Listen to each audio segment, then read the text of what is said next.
language right now. But Mineski sort of looked, Totally a bit uncomfortable. Yeah. So in that regard, I'm a bit worried on their behalf. But I hope they just bring their game and play the Filipino style. Yeah. Well, as you see, the draft has started. First band's down, and it's going to be Enchantress and Earthspirit going out. And we do have the sides also, Mineski on Radiant, and it is going to be Complexity on Dire for the first game in this best of 3, the elimination match in Group A between these two teams, fighting to see who gets to play one more time here in the Mall of Asia Arena. I'm happy to see Complexity doesn't have their headsets on, so we can definitely influence the draft here. Oh, there we go. Well, this, guys. Complexity all grouped around. We'll have to do a little bit retroactively. Lone Druid getting banned out. And no Bounty Hunter to open it up, so. Prophet, very common offlaner at the moment, just very easy to zone supports. It limits your options a bit, and he pretty much always gets farmed, not to mention he can fight anywhere on the map, so. Probably one of the highest regarded heroes right now, alongside Invoker.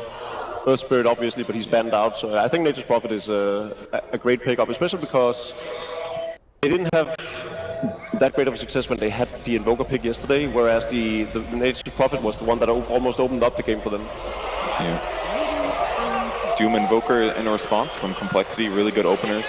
Doom's been almost entirely played as a 4 position lately, and it works out quite well. You can do a mix of roaming. Sometimes it is an offlaner, but very often as well the 4 position. You can deal with the treants a bit in the laning stage. You can zone heroes, and you can transition to a nice semi-core.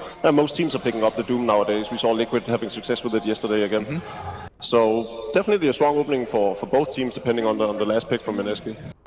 Now, as we're waiting, something you brought up earlier, how Invoker starts, slipping through a little bit more, and that's one of the big changes that you guys notice. I mean, what is the cause of that? Is it just overall, just all heroes and how people are looking at it, or is it specifically to Invoker and some other relations? I think in the case of Invoker, people have just started to adapt to it or want to know how to play against it rather than just giving up and accepting defeat, so to speak. And then I think the reason they picked up Nature's Prophet is because it dictates a different play style, and it gives you sort of an objective to play against, whereas Invoker is the same thing every time, right? You go in the middle lane, you get your Midas, you have your Fort Spirits that no one can kill, you just rely on imbalance and filling up your inventory with items until he reaches a point where you can't lose with it. Whereas Nature's Prophet sort of dictates the early game, and going into the mid game pushes the waves out, and you can sort of force the map movement with it. Yeah, and I think that the other reason Invokers slipped through rather than getting banned is because there's just, like you said, heroes that force their playstyle. Earthspirit is one of them, gives you really good pressure ability against the enemy mid-hero. Bounty Hunter does a similar thing, can move around the map, and Enchant as well. You just enchant a creep and you go somewhere else, but you send it to the offlane and you create pressure in that lane. It basically helps all of your lanes. Like there was a game yesterday that Fnatic played where he got a solo kill in the offlane with the Hellbear and the Batrider. They just get free kills out of it, and he doesn't even have to be there. It's really effective for that early roam potential while also transitioning as a core. So in a lot of ways, Invoker has a very safe laning stage. You know what he's going to do, you know what spells he's going to cast, and yeah, he'll be a little bit hard to deal with in the mid to late game, but at least the laning stage is going to go pretty straightforward. I like Complexity's draft a lot more simply because they have the Invoker. We generally know Nature's Prophet as a hero that puts pressure in a lot of the lanes, but Complexity utilizes the Invoker exceptionally well. I think they utilize Sunstrike probably better than any other team that I've seen. Yeah, you gotta ask yourself, is this trade-off really worth it? You're gonna get Nature's Prophet and a Witch Doctor, which, by no means, it's a great support hero, but is it really worth giving up the very popular Invoker, obviously, and now Doombringer as well? I think it's a sort of a weak trade, but then again, Mineski might have a game plan, possibly an early game pressure push strat. Okay, I mean, still plenty of time to tell. Gone through the second phase of bans, back on Complexity. See how they want to... Mostly offlaners being banned as well. So that's most of Swindle's heroes. He played a lot of Faces Void yesterday, in the 3 games that is. So he won't be able to rely on that. A Lich, a little surprising here. That hero's been semi-phased out of the recent meta, I believe. He was popular maybe a month, two months ago occasionally, but the last day he's been very rare. We did see a game with it yesterday as well. So in this particular tournament, with this game now, we've seen some popularity for it. In fact, Mineski, I think, that played it, right? Against Team Liquid, if I'm not mistaken, in their first game. Well, it's quite good versus Witch Doctor. Good against Nature's Prophet in the laning stage as well. So it might be just because a lot of the good offlaners have been banned out, so they want to make the lane a lot easier for Swindles. Sometimes they also pick them something like Brewmaster, which is not very popular, but it's something that Complexity turns to now and then, especially if they're up against a lot of teamfight. Yeah, I like that. They're still lacking disables. They don't have good Sunstrike setups right now. That's a major downside of their draft. Yeah, sometimes they do like a mid gyro with a homing missile setup, or they do like an Ember Spirit with the Searing Chains. Those two are generally sufficient enough for the Invoker to set up a Sunstrike. We've seen Chessie can easily handle a lane on his own, so they could potentially go with, you know, a roaming Doom into a dual off lane with the Lich as well, depending on what they pick. There's no lone druid for Chessie to pick up, so that's the downside of it. Yeah. I don't know what else they could. Maybe a Queen of Pain, but. And I don't like giving Invoker to Complexity because they also run the Invoker safe lane a fair amount too. It just makes their lane options much more flexible. All right, what about on the side of Mineski for their draft so far? Do you think it's something... Oh, well, Queen of Pain coming out. They did spend a lot of time on that. I like that. They could definitely kill Invoker fairly straightforward, even if it's just an NPTP. If the kill potential is even, they have a great shot there. And a lot of squishy heroes, really. Invoker plus Lich. Slardar or Doom are going to be a lot harder to kill there. And Slardar pretty good against Witch Doctor Quap. If he ever catches them, they die very rapidly, so I like it as a pick. Yeah, Nature's Prophet too. Yeah, it's good against all three. Once he gets Blink Dagger, they all have to feel pretty threatened. It's the stun they really need, actually. Yeah, you guys were talking about the disables earlier overall for the team, and also in conjunction with Invoker. Securing one for now with Slardar. Gives them really good Roche potential as well, something that's kind of gone away with Slardar being less popular, but if they kill any hero, it's an easy Roche, because they kill it so rapidly with amp damage. At the same time, Frost Armor is gonna negate Roche's damage to you, so... Yeah, they could do it really early. They could probably do it 2-3 heroes early, easy. I imagine Doom getting an Alpha Wolf. Yeah. You think Mineski could possibly throw in a Drow Ranger? They definitely could. It's something that they run sometimes, but... It's okay. Slardar's obviously a counter, but... Yeah, Slardar's gonna have a field day if they pick up that Drow Ranger. If he manages to get up a decent timed Blink Dagger, that's just gonna be a lineup that he runs down so easily. Doombringer as well. If Mineski doesn't stand their ground and shoot with the Drow Ranger, they're just gonna get run over. Night Stalker or Mineski. It's one good option against that. He can roam early, try to shut down the Invoker in the laning stage. They can just do things like smoke Night Stalker, Witch Doctor, go anywhere on the map, and Nature's Prophet could be there. So that's basically a 4-man gank no matter where you go. Pretty straightforward. Quap can do the same, TP to lane, blink after. So they're going to have really good lane defense and reach. They could definitely win their lanes pretty hard. But if Complexity just plays passive with things like Lich, Doom, Invoker, those heroes are all pretty passive farmers. As long as the ganks aren't successful, then they should be able to turn it into mid-game teamfights really easily. Yeah, this goes very well with what Mineski said in their opening interview with how they want to run at their opponent and just meet them with all-out aggression. It'll be pretty good. Again, they're still lacking a lot of disable on Complexity. The Slardar is a great start, Doom is really solid, but against heroes like Night Stalker, if he doesn't get Slithering Crushed, he's going to get away in most cases. So if he can absorb a lot of the damage and a lot of the nukes, then the fights could go really well for Mineski. Wow. Well, there you go. Axe to round it out. That's Complexity's draft right there. The crowd cheering. Excited to see how that plays out. I think Slark would be a good pickup. The Axe is going to be a 1v1 versus NP, right? I think so. Is that a counter? in theory, it sounds pretty decent, but we just haven't seen anyone run Axe. Not really. Nature's probably just gonna hit him constantly. You know, he has no threat of Axe going in on him. Yeah, I guess he'll kill the Treants, but obviously he won't be able to chase down the NP most likely. I mean, there is the opportunity to micro with the Treants. Oh, okay. Yeah. People do that. You're used to playing with my Nature's Prophet, that's why. I get it. Well, we saw the finish of the draft PL coming out for Mineski, and the crowd going wild just to see Mineski coming in. Yeah, the energy here, all great. Right now you see Complexity on screen. They're getting ready, getting their energy back up, and you can tell the crowd is just excited to see these two teams face off. We're loading in. What do you guys think overall then, having seen that last pick from Mineski?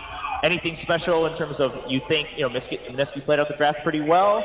I mean, Complexity, it seems like you guys are pretty satisfied, given how they started off. I'm slightly skeptical about the Phantom Lancer, but it's a great mid hero. They might put it mid against the Invoker. it's one of these heroes that's gotten a lot of popularity because it goes up well up against the Invoker. Believe it or not, some people like will frown upon that, but on the highest level, everyone knows that Phantom Lancer is supposed to be the Invoker counter on the middle lane, so they might put the Queen of Pain in the safe lane. Yeah, Mineski is definitely going to lane rotate consistently. I mean, they definitely don't necessarily want the Axe to be laning against the Nature's Prophet. They could put a different hero against him and rotate things. All right, Ben, last thoughts from you. Having seen the draft, anything special you want to note? There's an Axe. The good reminder, we did see an Axe in the game. Will it work out for Complexity? This is game number 1 between Mineski and Complexity for the elimination match in Group A. Indeed, ladies and gentlemen, and welcome to the first game here at ESL Manila. I'm OD Pixel, and I'm going to be joined this series by both Blitz and Capitalist. Guys, we've seen the draft. We're seeing an Axe final pick from Complexity and a final pick PL for Ben, which the crowd here seems to be loving. I'm kind of a little bit confused about the Phantom Lancer. I know it's primarily used as the Invoker counter, but it's still a pretty tall task for him because I think Slardar works pretty well with the AoE. They have plenty of AoE, especially with the Axe, which is a hero that I think is the most interesting part of this draft so far. Yeah, I think, you know, Blitz is one of the people who, like, really first jumped on the Phantom Lancer and it found out, like, oh, this hero really counters the Invoker. It's actually really strong. So hearing him being a little bit hesitant about the pickup, you know, just kind of reinforces my own fears, which is it is going to be going up against, you know, an Axe. It's kind of a greedy pick. I'm afraid the Complexity, especially with their really quick play style, is just going to run over Mineski in the early game. But I do like their laning phase setup so far. I think that it's decently favorable for them. They should actually come away, I think, with 2 out of 3 of the lanes won. Okay, I mean, if that is the case here for Mineski, I mean, if they do get ahead in the laning stage, what's Complexity's potential in terms of turning around in the mid game and catching back up to a side like Mineski? I mean, as long as this team pushes past, like, what, 30, 35 minutes, you're feeling pretty comfortable with Mineski, if you haven't lost, like, a lane of Rax or anything yet. Here we have it, ladies and gentlemen. Both teams ready to kick it off. It looks like Mineski will be able to secure themselves the top rune. Here for Ben, and bottom, Complexity will be able to get it in return for Chessie on the Invoker. I think this lane, Chessie can still do a lot here. With the addition of maybe Jesse Vash is just going to come here, block a little bit, but I'm most interested to see how this Axe works out. He's going to be pretty much one-on-one against this Queen of Pain. The Night Stalker might help out a little bit, but against an Axe, not going to accomplish too much. But I do like how Mineski have played so far. Like Cap said, this is semi-favorable for them, especially if Bocarino can get aggressive early on. Yeah, I'm trying to think, like, I think they actually have a chance to be able to win the top lane as well. The Night Stalker, Queen of Pain versus an Axe and Lich. This feels really comfortable for Mineski. Yeah, we can see already. Mid trying to could be give it one, bottom could be one. Window's going in with the crush, and he's got to be careful because Jesse Vash coming in with the cars down from the tree. They're going to try and chase down the Slardar here. He's only level 1, so there's no sprint available, but it looks like he will just be able to get himself out in time. But this bottom lane, Swindle's really been showing the power of Mineski's dual lane here in the safe lane Radiant. Chessie right now holding pretty even so far against the Phantom Lancer. This isn't necessarily a lane that the Invoker absolutely gets dominated in or anything. It's more just the Phantom Lancer does well in it, which is pretty rough against Invoker. Like most matchups against it are fairly difficult. Nice They're potato. coming away, jumping in with the Z-Fleet. They've got the dagger down and get the stun off. They're trying to buy some time. Jules can get a second spell in. He can't quite get the vision. Z-Fleet, he's going to continue to run. One more would do it, but he turns his attention towards the Lich. Hamsken now turning around with the blast. Limp and Z-Freak not in a position to re-engage. So Jules will have to run himself away, and that will be that. That was a beautiful read by Raging Potato. The fact that he knew he could blink forward ahead of the Doom and be able to body block him in that tight little corridor, it actually opened up a possibility for them to maybe kill the Doom in that kind of scenario. At the very least, they did a good amount of damage. And Z-Freak is kind of the key hero for Complexity in this laning phase. His rotations are like paramount for Complexity because we're talking about how good Mineski's lanes are in this static sort of phase, so it's all up to our roamer to change things. Top lane, Raging Potato being zoned out a little bit. Bottom lane, Jesse Vash coming straight across again towards Swindles. There's a lot of space here for the Nature's Prophet to find a lot of this farm. And top lane, Jules just eyeing themselves up on the sidelines, waiting to see if Limpo Hands can come too close for comfort. And this mid lane at the moment, it looks like Chessie just being able to keep the edge on the Invoker, but Ben, he's still being able to find a fair bit of CS on the PL. Yeah, again, Chessie's going to do fine in this lane. It's just the Phantom Lancer does better than a lot of other heroes do. It's really hard to gank this hero at the same time. You can set up for a lot of kill opportunities onto the Invoker, especially with... Oh, here coming over the rotation, coming through one, trying to turn it around. Limbs only low, he's going to go down. Fast blood for Raging Potato now, Mineski looking at that, he'll stay up behind Jesse Bash in trouble. They can't quite find Hamskin, he gets himself away. Jesse with the cast, holding back the advance. They're trying for it. 1v1 in the tree line. Hamskin versus Potato. Who's going to come out on top with the right leg? They'll get it! Double kill for the Potato Man!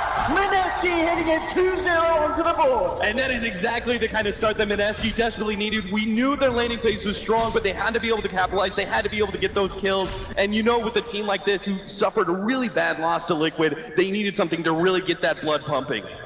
Honestly, in their games against Liquid, I thought this team was at least, especially in the second game, showing some flashes of brilliance. We talked about it early, how much the Nature's Prophet would matter. Key rotations up at top, and he has to abuse this laning phase, especially if they can make it work against both the Lich and the Axe. The Lich is solely up here to be the lane dominator. Bottom lane, Jesse Bash on the run. This was a strike off point, but it doesn't matter. Z-Freak there slaps him down with the Doom, and Complexity getting themselves a kill on the board. Z-Freak gets really lucky here. He managed to find himself a Mud Golem, which is probably the best ganking creep you could possibly have. It's no mana cost to be able to throw out that stun. It's decent damage, and to just close that gap for you to be able to get that overly powerful Infernal Blade at early levels. I mean, at the moment, 4 minutes in, 2 for 1 still in the mid lane CS. For Jesse, 21 for 7 against the 18 for 2. Slight edge, but you can see already Jules looking for a bit of action. Z-Free is going to be there with a comeback if it goes through, and Jules trying to go in, but now there's the turnaround. Cold Snap onto Jules. He's barely tanky on the Night Stalker, not tanky enough, and Complexity will punish it. And as you were saying earlier, just great positioning from Z-Free. But bottom lane, Cast, well, it needs another bounce. Oh, wait, they've got the spell over the Maledict down as well. They should have enough damage. Sprint is going to just only increase the burst, and he's going to pop. He's going to pop. He's gone. Another kill for Mineski. You've got to be carrying tangos if you're going up against a Furion like this. I believe Artur, you know, he made that very clear in the earlier series in Shanghai that you have to have some sort of tree-cutting mechanism against that pesky Furion. But I love the way that Z-Freak set up that gank in mid, by the way. He countered it beautifully. It's 4 minutes in. You know the Night Stalker's going to rotate, and he's going to want to shut down the Invoker. They just haven't been able to get any of their heroes online because of the Nature's Prophet rotations, and even with him moving along so much, he's still second in CS. He's kept up across the board, and if you just look at how poor Swindles is, just level 4 right now, can't even afford boots. And this is a hero that isn't meant to be this hard sack. You need some measure of farm, especially when you've got heroes like an Axe that need the minimum of the Blink Dagger to come online. Yeah, and the supports, because the Furion's rotating out, the supports are actually doing all right for themselves as well on this side of Mineski. You look at like Lich and Doom, those are heroes that get an abnormal amount of levels. Mid lane, Mineski coming around the corner. Jesse didn't expect it, he's been sprouted up. They're going to try for this one. Z-Free coming in, looking to try and take Bok in return, but they'll get the kill. Mineski can Bok get out. No, he can't. They will get the return kill. Oh, but in top lane, Lynch is getting spawned on by Jules as well as Raging Potato. They're just kiting him around as much as possible. They should be able to get this kill, but Raging Potato doesn't have a blink jump. And Lim slowed down by the void. One more shot for Jules. Can he get it out? And the dagger damage is enough. Potato on a killing spree now on his quad. He's having a great start to this game. 3-0-0 at the moment on the Queen of Pain. I'll tell you, Owen, nothing feels better than being able to get rid of that battle hunger by killing an Axe. Absolutely. It's so fun. Level 5 as well. This Crop's going to get a decent timing on the level 6. And, I mean, once she has that Sonic Wave online, where do you imagine to see her look for the first rotation? I sort of think it's still okay for them to play in this offlane area, just because they're abusing so much. The Slardar is being shut down so hard that I think most of it just comes down to Bocarino making stuff happen around the map, and the Queen of Pain retroactively TPing in, just waiting for opportunities to form on the map. But right now, Complexity, they are getting a lot of farm on Z-Freak. They've got level 6 on him already, and they want to do something with this to try to stem the tide. Looking towards the bottom, Swindles just working with the pull head. Jules, he's got to be careful. Sunstrike coming in, it's going to be on point. Oh, stiff charges on the one there, barely keeping him alive, and Jules, he'll be able to get himself back to safety, but only just. Should be a guaranteed kill here at bottom lane. If they get the right kind of opening, you've got level 6 on the Doom. It should be, and the best kill at this point would either be Phantom Lancer or Furion, just because the Furion's making so much happen around the map. But you also, we haven't talked about Ben-Hur, but he's had a good matchup against this Invoker, and he's gotten some help as well. If this Doom lands, it should be one. Let's see how quickly Ben-Hur can react, and already, yeah. He can't close the gap, Z-Freak and Ben. He's going to be able to live another day here in the mid lane. Bottom lane, though, here we go with the Sprout, the cast, the Maledicts as well. Swindles who get himself up, but the bounce is in, doing it from Mineski, and it's going to be another kill after Swindles. This man He is not having the time he was looking for on this bottom lane. The Vash, man, he knows the paralyzing task lock is so good. He's not done yet. Bocarino with the TP coming in to join the mid lane. The silence from the Night Stalker. More than enough to secure another kill for Mineski. Bottom lane, Jesse playing games here with Z-Freak. He does have a Doom. We'll see if he wants to drop it in to try and secure the kill with Jesse. Oh, the tree! Oh, the tree! Bob lost him. He puts the tree on. Z-Freak stuck. Oh my God! Jesse Vash. Z-Freak's kind of stuck around here. If only the Queen of Pain was a hero. Now they're going to go for it. Let's see if they can close in. They do have a Death Ward available. Doom's going to get dropped. Paralyzing cast out though. So Jesse not the mana for it. But Bocarino with the TP, the Sprout. He's got the damage here. One more touch will do it. He'll get it. Bocarino with another one on the side. Off Complexity will get punished by the looks of it. Stone Strike coming through. He will fall. Raging Potato sticking around. Oh, can he get himself even a Limp with the double kill. Dunks them down. The dagger is onto Swindles. Is it going to be enough? It's going to be close. I think he's okay. I think he lives. He wanted to kill himself. All right, and he does. So they do get the deny there. But coming up to 9 minutes here, it's 9 for 5 at the moment. And I mean, a game this chaotic, considering the two drafts, is this quite clearly favoring Mineski, or Complexity still okay with this? I still think Complexity's still okay with this, but Mineski, they've really been able to get their Nature's Prophet online. So far, throughout this entire game, Bocarino's been kind of the standout player with his rotations, but they just have to be a little bit careful about getting too over-eager, because Complexity's lineup relies heavily on counter-initiating. Jesse Vash, I mean, he comes in there, will be able to get himself out. I mean, this Witch Doctor, the progression, he's got the fatty levels, he doesn't really show any fear at all. He's just going around and casually poking at your mid-invoker. Because he knows there's no hard disables on the side of Complexity that can chase him down, and he realizes that this lineup is really item reliant, and they hit this sort of timing, and Mineski are doing a good job of abusing that, but they have to be careful. Once again, you have to kind of rein things in, start to get some farm, slow down the pace of the game.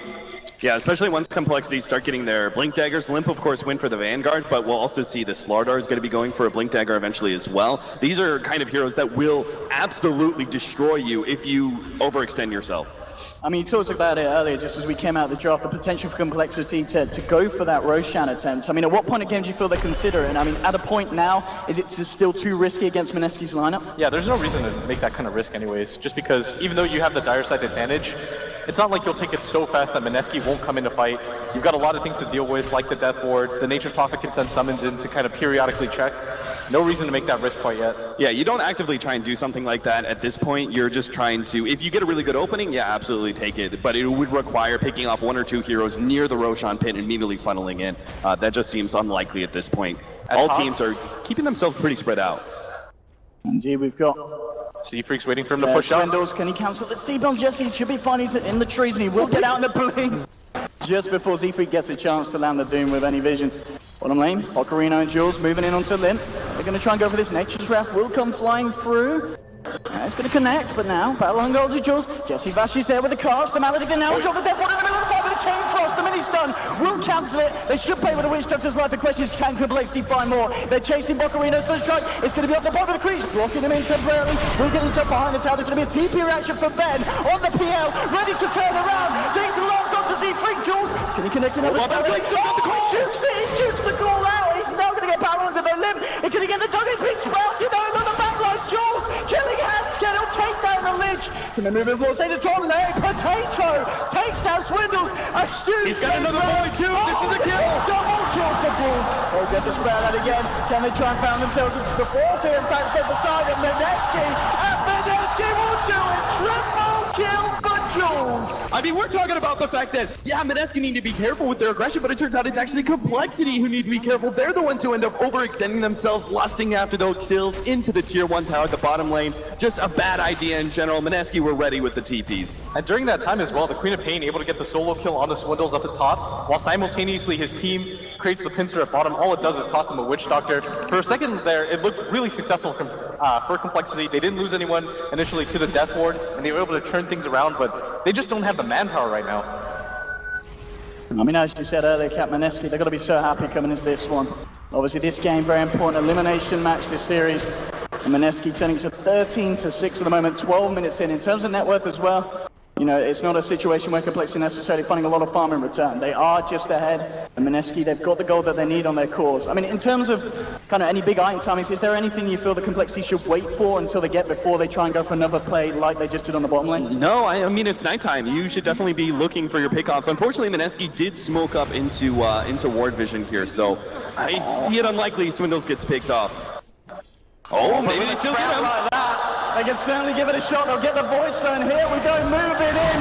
No chance for the Slaughter. He may be slippery, but not slippery enough. And it's another one for Mineski, and they'll look to try and take a tier 1 here at the top as well. They just didn't have any pressure going on in the other lane, so Complexity didn't really know where anybody from Mineski was. And like you talked about, Owen, what item is really going to help Complexity's chances right now?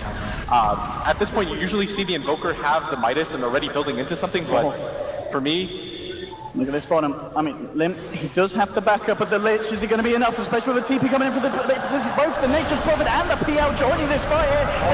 Could they overstep the market? Complexity, the Death Ward coming out, partly into Limp, but he's got the Frost Armor. And Mineski, they've already lost one. There's the Doom onto Ben-Hur. Can they chase it down? Z-Freak looking to move in past the tab, but Raging Potato and Jesse Bash still there. It's a 1-4 at the moment as Limp did go down on the axe. Z-Freak trading hits with the Potato, the cast coming out. Swindle still trying to move himself in at the top. Chessie receiving a bit of aggression here from Ben. Coming in, he doesn't care. The Doom's now worn off, and he just fights through it. It's a double kill again for Jules. Gets himself out on the Night Stalker, and I've got to say, this Night Stalker player has got to be some of the best that I've seen this patch. 6-1-6 at the moment, just 14 minutes in. Yeah, he was really taking advantage of the fact that Complexity don't seem to be playing very well as a team. Even that fight was a bit disjointed, and Chessie obviously being separated from both Z-Freak and Swindles, who are...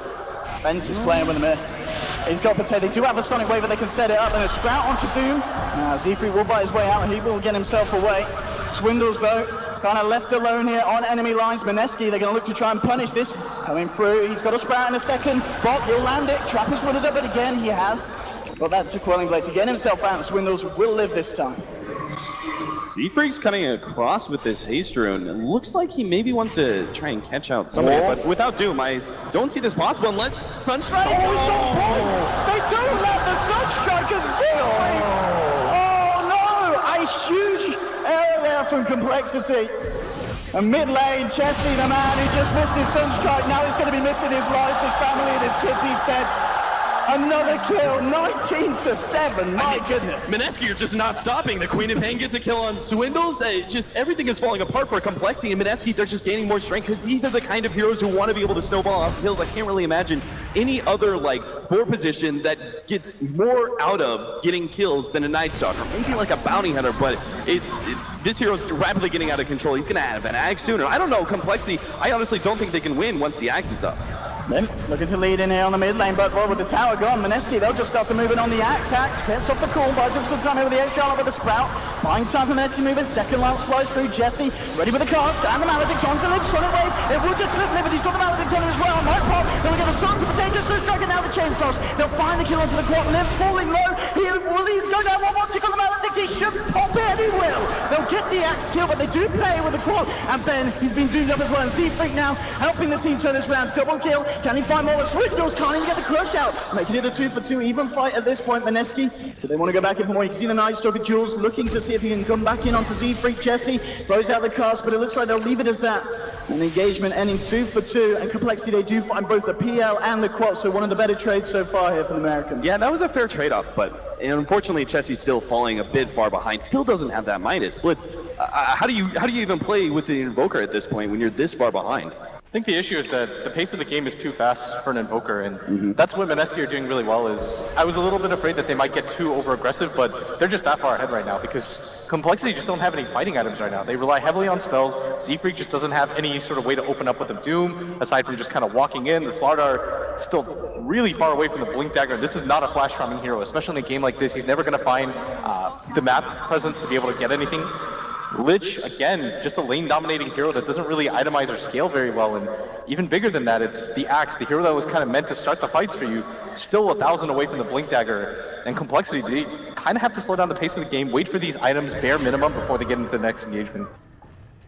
If both our Slardar and our Axe are having such a hard time in the laning phase, does it actually give you incentive? Maybe you should have gone Blink first on one of these heroes? It's kind of hard to call, obviously, in hindsight, but I think the issue is that they didn't want Limp to be that 2 or 3 position hero. They kind of wanted him to have a little bit more farm, have a little bit more tank, so that he could continue to scale. But I don't think they anticipated things going this wrong. And for me personally, the sign of a team when they're in disarray is when you're losing multiple heroes on different sides of the map. It means that you're not coordinated, you're not using the map, and you're just getting picked off.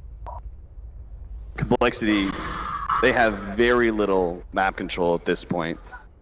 They've got an aggressive ward forward, but it's for the most part the fact that they don't feel comfortable enough in this game to be able to push out past the river. So all of these lanes are going to be pushing forward into them. Mineski have a lot of information, even if they don't have aggressive wards down. I mean, at this point of the game, to be this far behind in terms of kills and in terms of the net worth as well, I mean, what would you kind of point to as being the big issue here of Complexity? Is this an outdraft, or is this just outperformance, this game so far? I mean, what is it in your mind that it feels that is the biggest mistake that Complexity made so far? I think it's a little bit of both. I think the draft really favored this kind of aggressive style that Mineski liked to put on. We saw in the game 2 against Liquid, that's the style that they want to put. They want to put pressure on you, they want to get aggressive all over the map. And Complexity just, I don't think they had the right response. For example, when they smoked that Invoker bottom, when he was 400 gold away from his Midas and he was already 8 minutes behind, you might as well just not leave that hero there. Yeah, if you look at some of the previous drafts of Mineski, they actually are really good at, first of all, being able to apply pressure, but they're also really good at like greedy 4 positions. Raging Potato, he's invis, he's going to break the smoke. Oh, one of these moments as well, just a right rune at a right time, working out for Mineski. And indeed, the smoke will be successful. Bottom lane, the cars bounces, the Maledict and the Death Force swindles. Will manage to cancel it here with the crush. And straight down to Jesse, but Jesse, yes, he'll get taken down. Z-Freak burns him out, swindles, TPing back to the basin. Well, Raging, very deep, and Lim punishes it there with a dunk. And this time it's the mistakes of Mineski getting punished.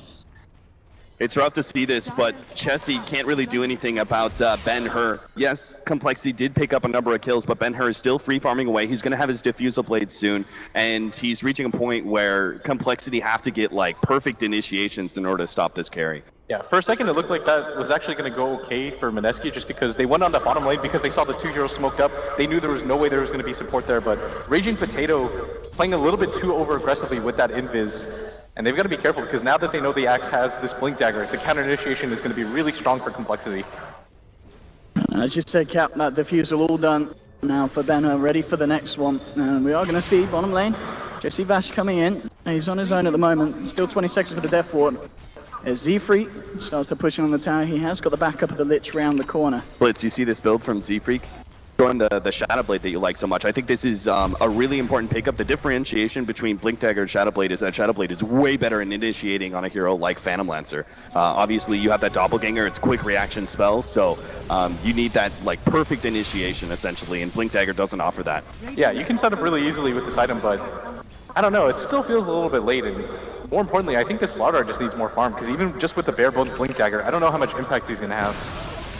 Radiant's bottom tower. Well, at least he picks up the tier 1 tower, so hopefully that speeds up the Shadow Blades. Maybe we can see it by like 24 minutes. The danger is going to be Mineski. They're far enough ahead that they can afford counter vision, maybe even get a gem to start controlling the map as well as deal with Z-Freak's initiations. Mineski, I mean, do they want to try and fight this? There's 3 members of Complexity around. They do have Jesse Vash, though, around the corner. Mineski, they're going to jump in on Swindles.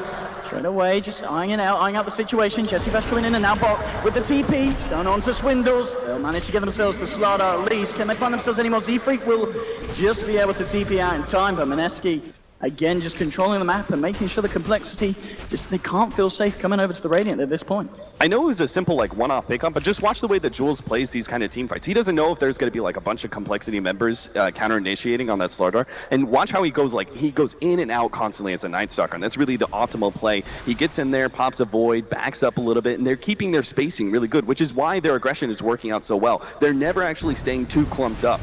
Even though like Complexity do have some really good AoE abilities to punish, they just can never get a good hold on more than 1 or 2 heroes at most. I think Bokarino should TP top and apply pressure to that tower so you can see where Complexity is exactly. They're going to flash the Invoker at bottom, but doesn't tell them too much just because if the rest of the team were at top, he could just Sunstrike to help out, but I think this is what Nature's Prophet does best, is his ability to put pressure on the map, guarantee for his team where the enemy team is, and maybe if he gets somebody to rotate up there, they can take the Roshan for themselves. Yeah, if you have the option, there's no point to actually take a full 5 versus 5 when you're ahead like this and you have a good split pusher. So I completely agree with Blitz. It looks like that's exactly what Bocarino's going to be doing here. He just wanted to finish up his Orchid. So in case there was some sort of trap up there in the top lane, maybe there was some like smoke rotation or something waiting for a Furion. Because the thing is, you need to be able to punish a Furion when he goes for those split pushes. So he's playing a little careful around that. It goes, I just want to finish up my Orchid. That timing is pretty key. That, and then I can start maybe aggressively going for those tier 2 towers. Yeah, I think bare minimum, you just send the treants up there and push in the tower, because now they know for a fact at top, nobody's dealing with the summons, and the longer that complexity allows this to happen, the more that Mineski knows something is up, as all the heroes crowding around this mid lane. If you've already conceded all your tier 1 towers by 20 minutes, you can't really afford to give up some of your tier 2s for free. Even just chip damage plays against you pretty heavily. And you see, now Raging Potato, you know, now that they see that read, okay, nobody's top, he's going to go for that tier 2, and they may even gladly trade away their tier 1 mid. It's an important tower, but at this late into the game, it's fine giving it up. Yeah, especially with it being so low.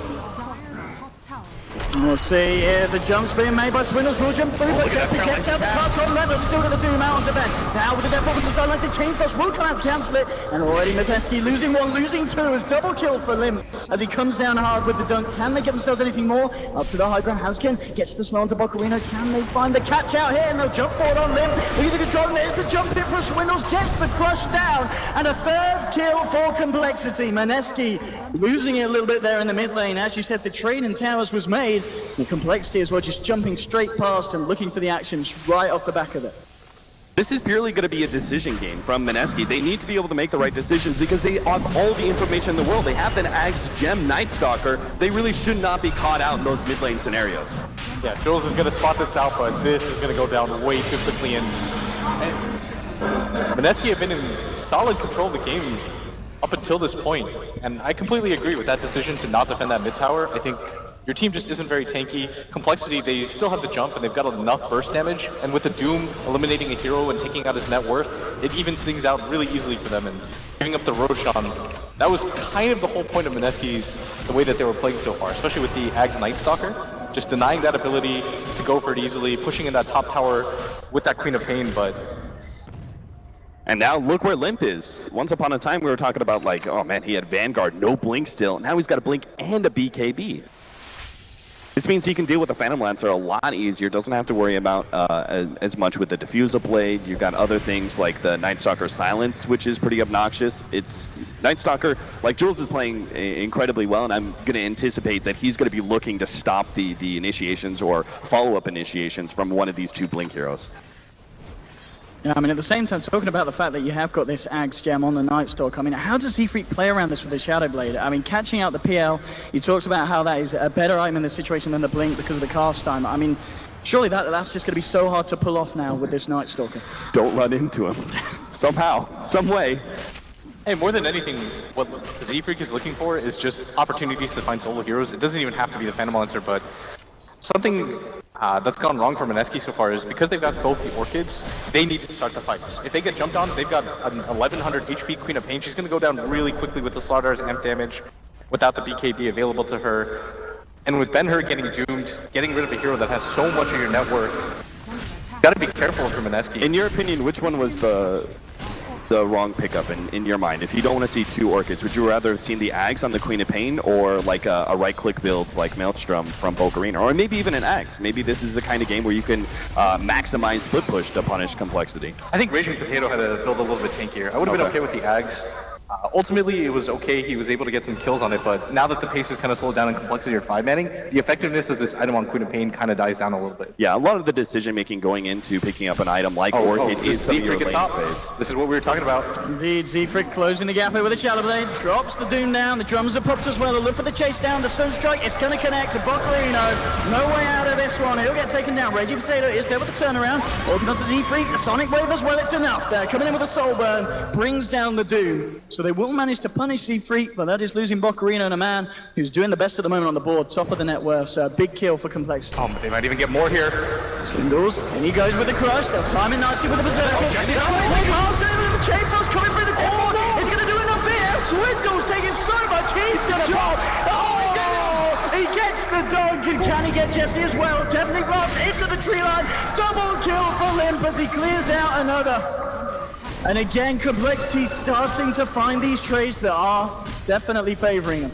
I wasn't sure if they were going to have enough damage with that initiation. Even the initiation, they was like quarter second from being able to get the chain stun of Swindle's Crush into the Berserker's Call like that. That was margin errors there, but Complexity do manage to walk away with a great win, couple of pickoffs, take a tier 1 tower. They're really making their way back into this game very rapidly. Look at the way the net worth, his graph has just spiraled downwards so quickly.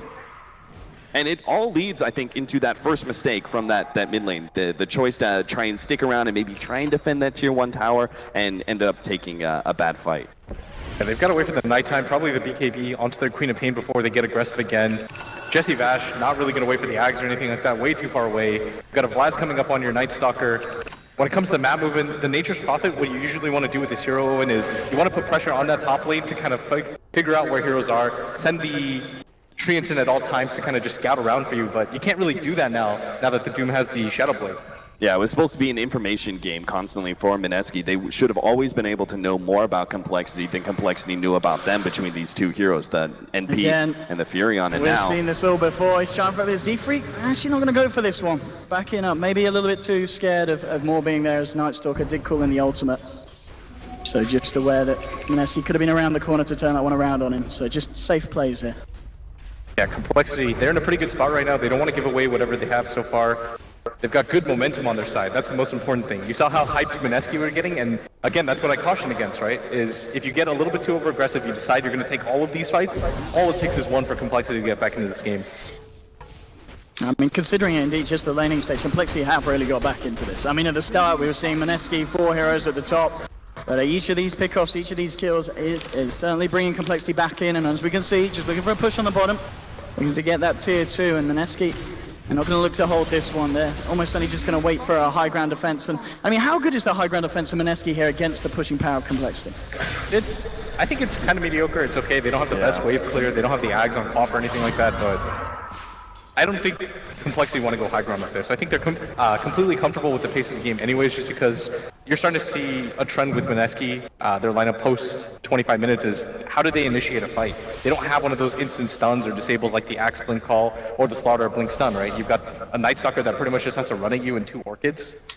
And it's going to be a long time before we start talking about sight devices for both the Furion and the Queen of Pain. So I agree with Blitz. I think Complexity at this point should be trying to slow down the game, look for that next Roshan, and then that's going to be their opportunity to push high ground, because they don't have the greatest high ground heroes as is, so you need every advantage you could possibly get.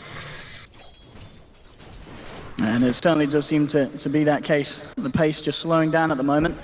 We'll see how proactive Mineski will be to try and find some. They do smoke up, but when they play passive, they have to stay grouped up though, because the Night Stalker's going to be hunting for, you know, those solo pickoffs, just the way that Z-Freak was doing it. So notice the way that Complexity, they back away, they push out some of the lanes as they pass by, but they're usually staying grouped up and staying close to their base. Yeah, they want to make sure that whatever fight they get into, it's going to be a straight 5-on-5. Swindle's starting to finally pick up some farm on his own, and Z-Freak, he's going to find Jesse Vash at top. Indeed, Jesse Vash trying to juke it out here. Z-Freak is going to look for the chase down. Limp's coming through as well, and Jesse all alone.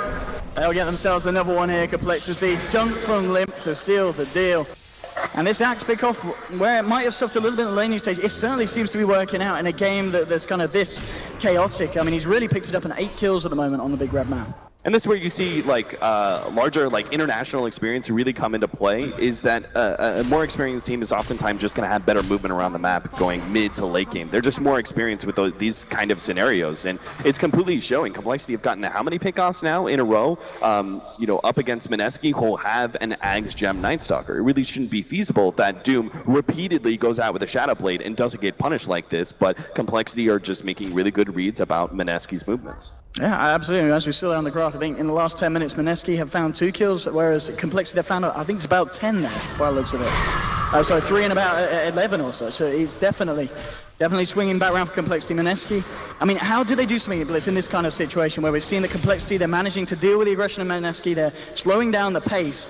Do Mineski just need to be constantly proactive, looking to smoke up? I mean, when Roche comes back up, do they go for the Aegis first, or do you wait for Complexity to do it and then you try and jump in at the final moment?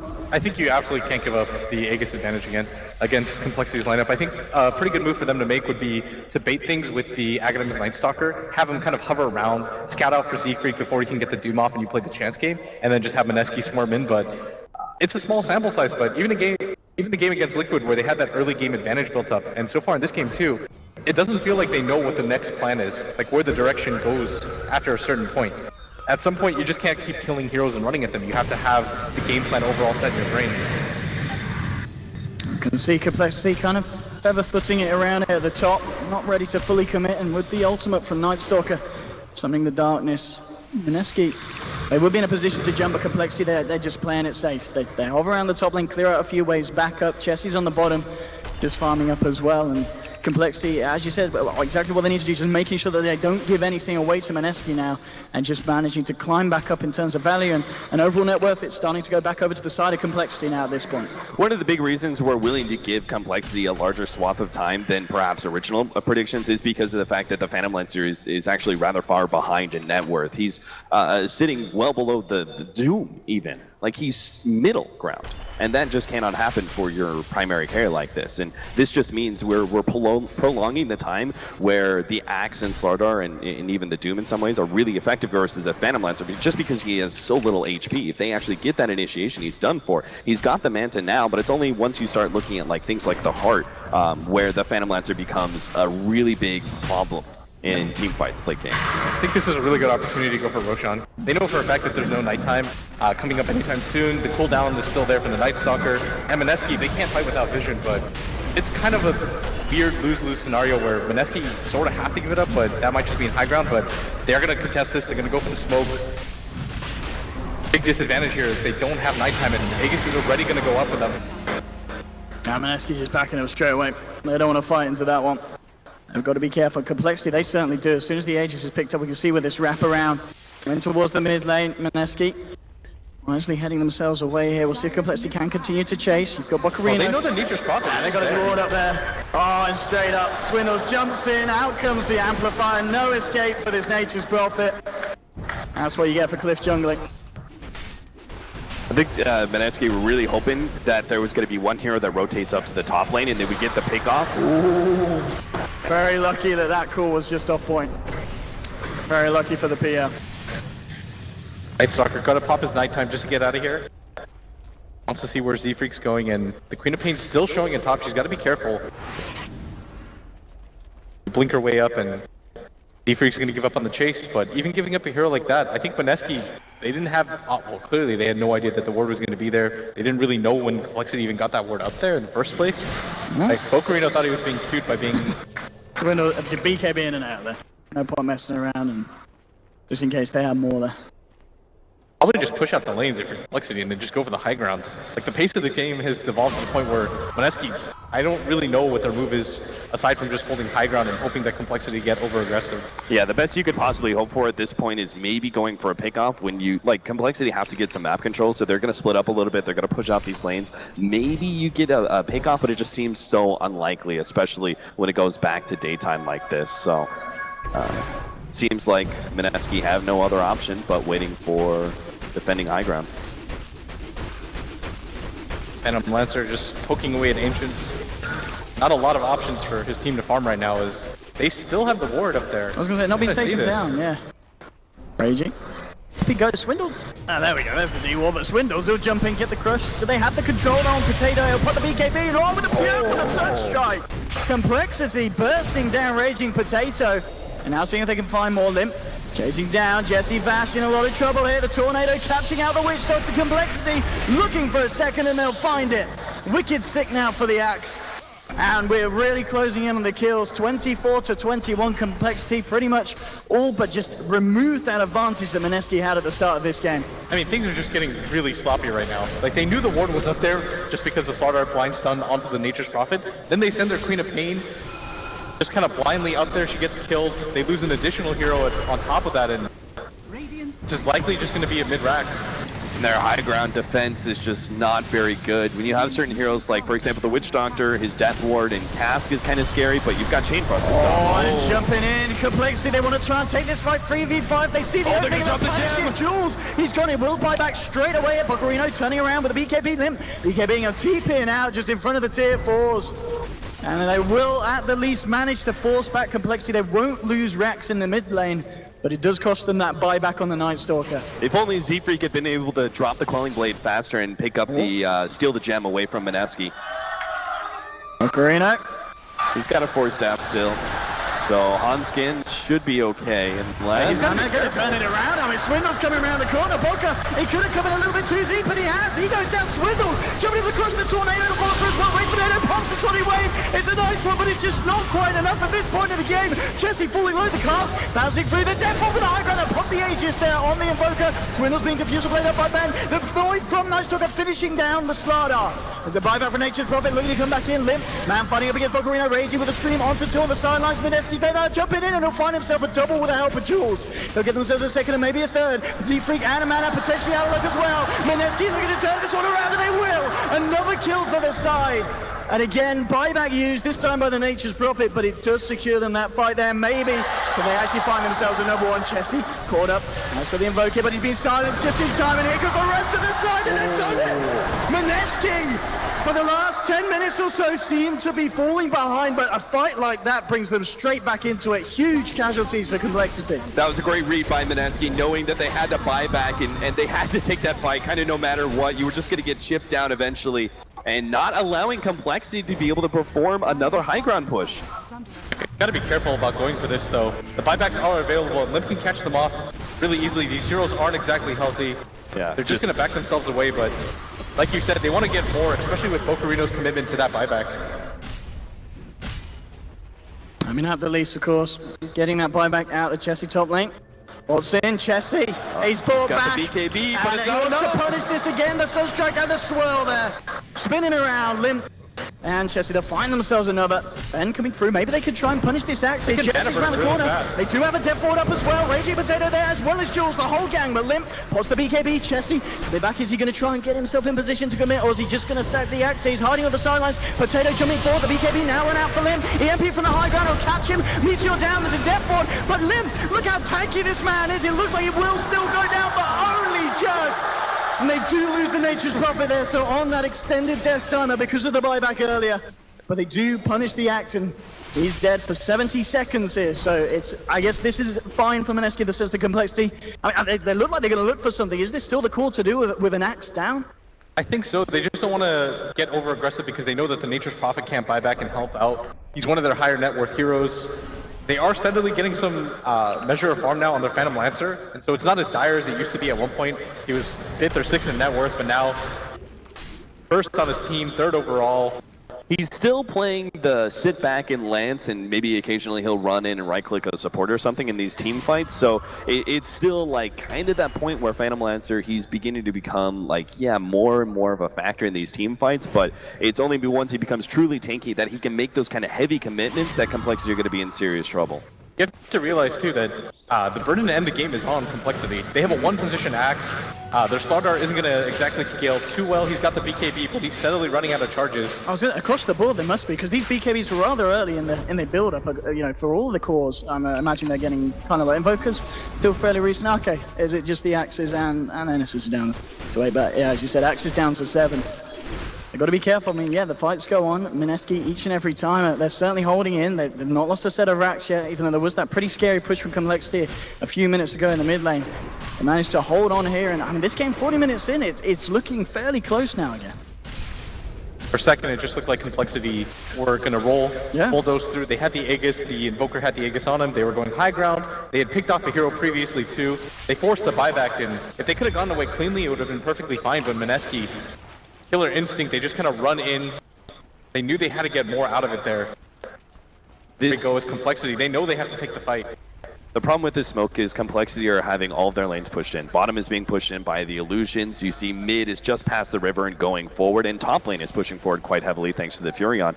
It's hard to get the map control to make you feel comfortable. Please don't die here again. Are they gonna? Yeah, he's not. Oh, Bocarino! He's gonna get taken down, and he's dead for 80. And the thing is as well, I think we did see Jules on the mini-map draw a line away from the cliff saying Nature's Prophet, get back to base, but Bok just ignored him.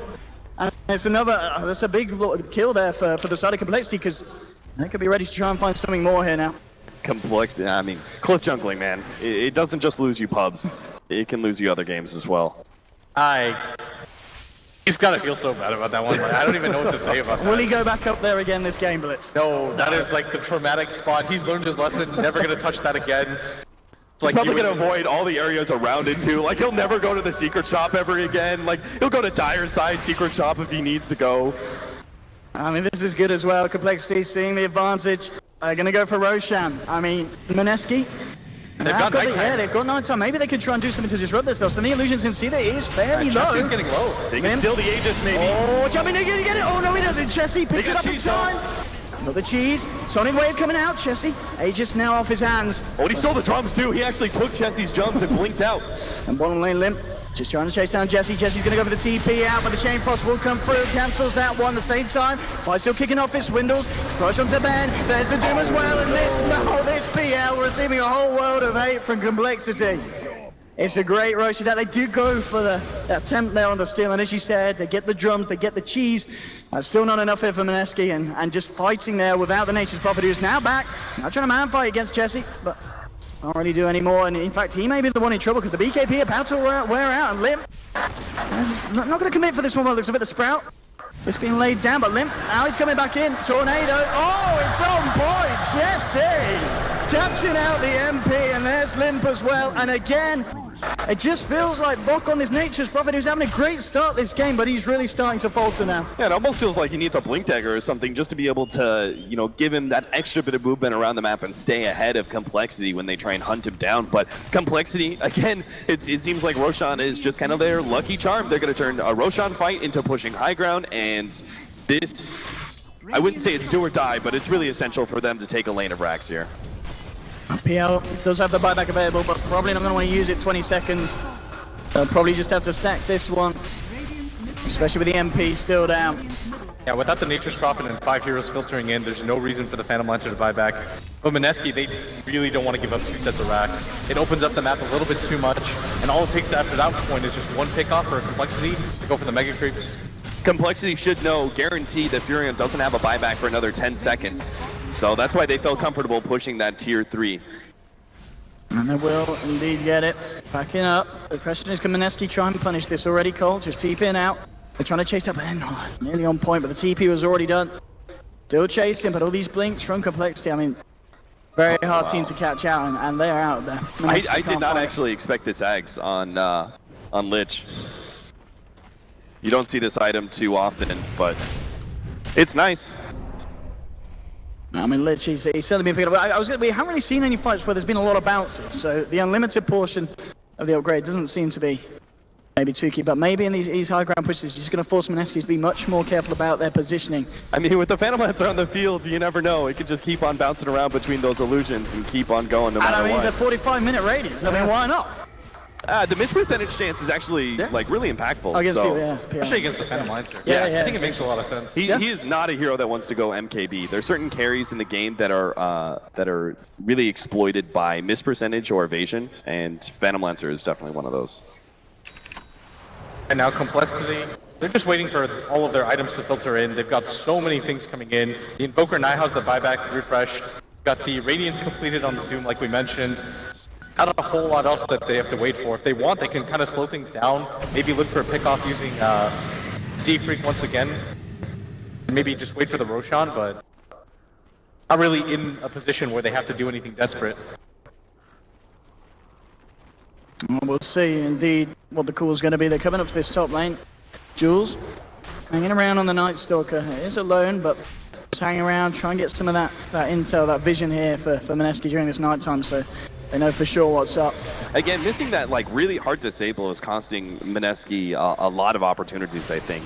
One of the biggest problems in this next fight is going to be the Invoker is actually more of a carry than anything else, and he's one of the most dangerous heroes super late game when he has that refresher. You know, you've got double Ravage essentially with a whole swarm of damage surrounding it. So they need to be able to somehow deal with that Invoker, but he's got BKB, so if they ever try and initiate with an Orchid or something, he just pops the BKB, he takes advantage that you initiated onto him, and you get blown up. They really needed like a hard scythe to have an opportunity to take out that damage dealer first. I mean, so, looking in the MP at the moment, the courier for the Radiant, he just went out to Sneak Shot, but how close is he to having that the Hex? Is he just the recipe that he's got? I was with Mione, so he's opting in for that. Yeah. Neither one of our intelligence cores are going for a scythe. I don't think that the nature thought that at bare minimum needed it. It's not really damage that they lack. Oh, here we go, Limp jumping in, quarter two, BKB came out just in time for MP, definitely blows with Jesse. They'll pop down the death board, it is pounding through them here. Jesse about to get away with it, but Swiddles just moves forward, Solid Wave flies through. They've lost the block on the Nature's Probably, but he'll buy back. Looking for more jewels, doomed up, but he's going to be able to tank it out, get himself back to base. There's still one down, just this Witch Doctor off the map at the moment. Rax falling pretty quickly, Z3 on his way out, and getting silenced, now forced away. It's going to be fine, they'll catch out Anskin. Mineski, can they punish the late plus Windows? Coming back in with a crush. Limp as well with a call on to 2. Bog, he's going to go down to die back on the Nature's Prophet. Jules trying to get himself back, but he's got as well. Mega kill for Jesse and Raging Potato. Only just able to blink himself out to the side. But Mineski 3 down, no buybacks available. They're going to lose the top set of Rex, maybe even more. Yeah, Complexity, I think they honestly can almost think about just keep going because they're so tanky on the rest of their heroes, and Mineski are just lacking in damage. Now they found Reggie Potato. He's going to get picked off. Now it's only the Phantom Lancer. That just all but assures that the bottom laner Rax is going to go down as well, meaning Megas for Complexity. PL and the Witch Doctor, the last 2 men standing here for Mineski. Can they do it? I mean, Complexity clearing out the Megas, and GG is called. Mineski here in game 1, showing us their power in the early game. But a lack of decision making seems to punish them in the mid game. They did manage to bring it back a little bit, but Complexity at the end of the day, they turned it right up.